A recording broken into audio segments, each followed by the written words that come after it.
Assalamualaikum warahmatullahi wabarakatuh. Bismillah, walhamdulillah, wassalatu wassalamu ala rasulillah Muhammad ibn Abdillah, wala hawla wala quwata illa billah.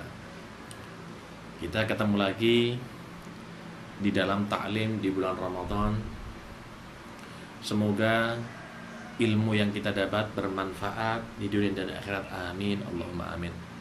Karyawan dan karyawati yang selalu mendapatkan limpahan rahmat dan petunjuk dari Allah Subhanahu wa ta'ala. Bulan Ramadan ini adalah bulannya Al-Quran. Di bulan Ramadan ini Allah Subhanahu wa ta'ala turunkan Al-Quran kepada Nabi Muhammad sallallahu alaihi wasallam. Setiap bulan ada ibadah yang khusus. Bukan berarti di bulan Ramadan kita nggak bersedekah, nggak sholawatan, nggak istighfar. Enggak, tetap itu semua dilakukan. Tapi ibadah yang terbaik di bulan Ramadan adalah memperbanyak bacaan Al-Quran. Seperti bulan Rajab, itu bulan paling afdol untuk memperbanyak istighfar. Bulan Syaban, bulan memperbanyak sholawat kepada Nabi Muhammad. Dan bulan Ramadan adalah bulan untuk memperbanyak bacaan Al-Quran. Karyawan-karyawati yang dirahmati oleh Allah Subhanahu wa ta'ala. Allah Subhanahu wa ta'ala berfirman di dalam Al-Quran, Syahrul Ramadan alladzi unzila fihil Quran. Bulan Ramadan adalah bulan yang diturunkan Al-Quran. Di sini disebutkan dengan kalimat unzila, diturunkan. Ada pengaruh dalam makna? Ada. Kenapa tidak menggunakan kalimat nuzila? Kalau kalimat nuzila itu turun langsung semuanya. Tapi kalau unzila turun secara bertahap-tahap. Selama 2 tahun itu Al-Quran disampaikan oleh malaikat Jibril kepada baginda Nabi besar Muhammad sallallahu alaihi wasallam. Pertama, Al-Quran diturunkan oleh Allah ke Baitul Izzah yang ada di langit. Semuanya, diturunkan semuanya. Dari situ dibawa oleh malaikat Jibril kepada Nabi Muhammad berangsur-angsur sesuai dengan kejadian yang terjadi pada saat itu. Al-Quran ini kitab istimewa. Kita tidak mau merendahkan kitab-kitab ajaran yang lainnya. Tapi kalau kita melihat sangatlah istimewa itu Al-Quran, dan orang dari negara manapun pergi ke kota manapun, dia akan mendapatkan Al-Quran dengan bahasa yang sama. Contoh, kita orang Islam, kita dari Rejoso misal, kita pergi ke Cina, masuk ke masjid membaca Al-Quran, kita dapatkan Al-Quran bahasa yang sama dengan yang ada di rumah kita. Kita pergi kemana? Ke Amerika, kita masuk di musola atau masjid di sana, kita ingin mengaji, kita ambil Al-Quran di sana. Apa yang kita dapat? Al-Quran tetap dengan bahasa yang sama seperti di rumah kita. Kita pergi ke Eropa dengan bahasa yang sama. Artinya kemanapun kita pergi, tidak perlu belajar lagi untuk membaca Al-Quran karena dengan bahasa yang sama. Tapi beda dengan mereka, orang-orang lain, kitab-kitab lain. Mereka misalnya yang ada di Indonesia, mereka penganut daripada Injil, membaca di Indonesia dengan bahasa Indonesia. Tapi kalau mereka pergi ke Amerika, mereka dapatkan bahasa Inggris. Mereka yang tidak bahasa Inggris mungkin sulit untuk membacanya. Tapi tidak dengan Al-Quran. Dimanapun bahasanya sama, sesuai dengan yang diturunkan oleh Allah Subhanahu wa ta'ala. Rasul sallallahu alaihi wasallam bersabda, "Man qara'a harfan min kitabillah kutibat lahu hasanah, wal hasanatu bi asyri amsalihha. La aqulu alif lam mim harfun wahid, bal alifun harf, wa lamun harf, wa mimun harf." Barang siapa yang membaca satu huruf, alif ini satu huruf. Barang siapa yang membaca satu huruf daripada Al-Quran, maka dia akan ditulis satu kebaikan. Dan masih akan dilipat gandakan sampai 10 oleh Allah Subhanahu wa ta'ala. Aku tidak mengatakan alif lam mim itu satu huruf. Tidak, aku tidak mengatakan alif lam mim satu huruf. Tapi alif itu satu huruf, lam satu huruf, dan mim satu huruf. Berarti berapa huruf? 3 huruf itu alif lam mim. Kali 30 pahala dari Allah Subhanahu wa ta'ala. 30. Betapa banyak pahala yang telah disiapkan oleh Allah Subhanahu wa taala bagi hamba-hamba dan umat Nabi Muhammad yang mau membaca daripada Al-Qur'an. Al-Imam Ahmad bin Hanbal pernah beliau mimpi bertemu dengan Allah Subhanahu wa taala.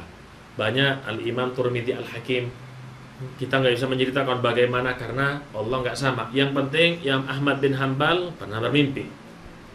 Mungkin akan menjadi perdebatan, tapi dalam Ahlus Sunnah wal Jamaah ini bisa terjadi dan tidak bisa diceritakan bagaimana kejadiannya. Yang penting isinya apa?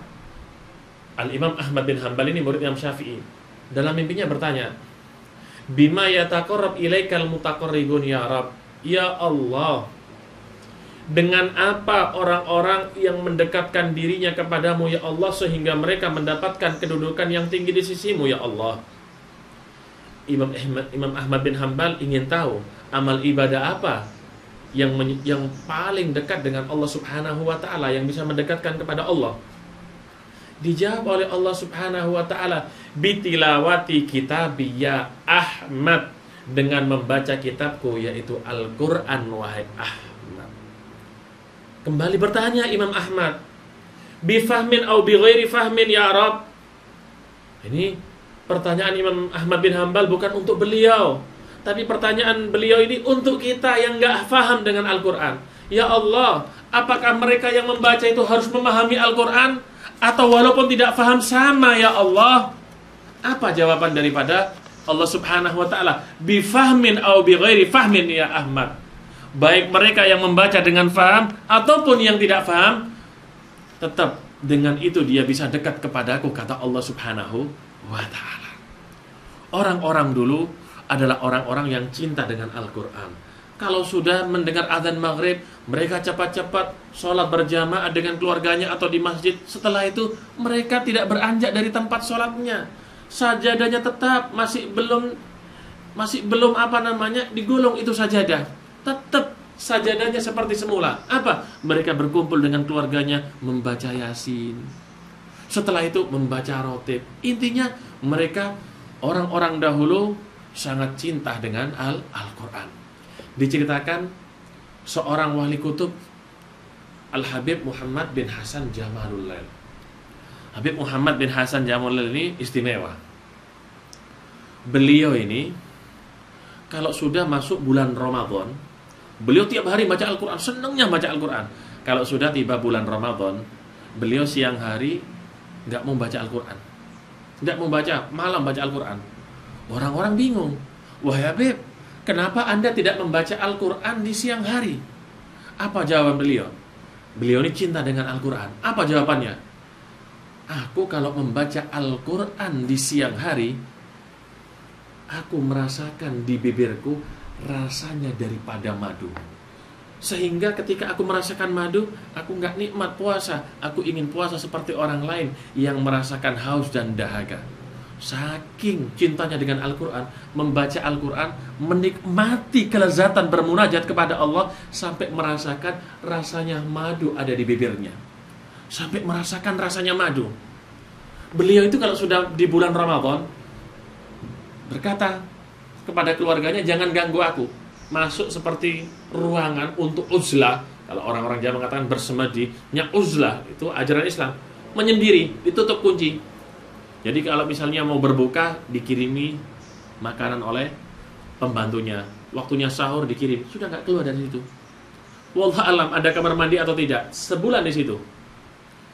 Setelah Ramadan pergi, dibuka makanan itu piring jumlahnya 60, nggak lengkap semuanya. Ditanya, mengapa ini semuanya nggak habis? Beliau merasakan apa? Manisnya daripada madu ketika membaca Al-Quran. Subhanallah. Begitulah mereka, orang-orang yang dekat dengan Allah Subhanahu wa ta'ala, cintanya dengan Al-Quran. Sampai beliau ini punya wiritan, Al-Habib Muhammad ini punya wiritan istiqomah. Mungkin istiqomahnya kalah dengan kita. Kita semalam paling tidak 3 rakaat sholat. Beliau hanya 2 rakaat sholat tiap malam. Hanya 2 rakaat. Rakaat pertama ketika dia sholat, beliau membaca apa? Al-Quran semuanya. membaca Al-Quran, hatam Al-Quran 1 rakaat. Waktunya apakah mungkin? Para walinya Allah, orang yang dekat dengan Allah, mereka diberi barokah waktu oleh Allah subhanahu wa ta'ala. Sehingga waktu yang sedikit bagi kita, tapi bagi mereka itu adalah waktu yang sangat panjang. Seperti peristiwa Isra Mi'raj Nabi Muhammad. Beliau kembali dari Mi'raj, tempat tidurnya masih hangat, berarti baru ditinggalkan.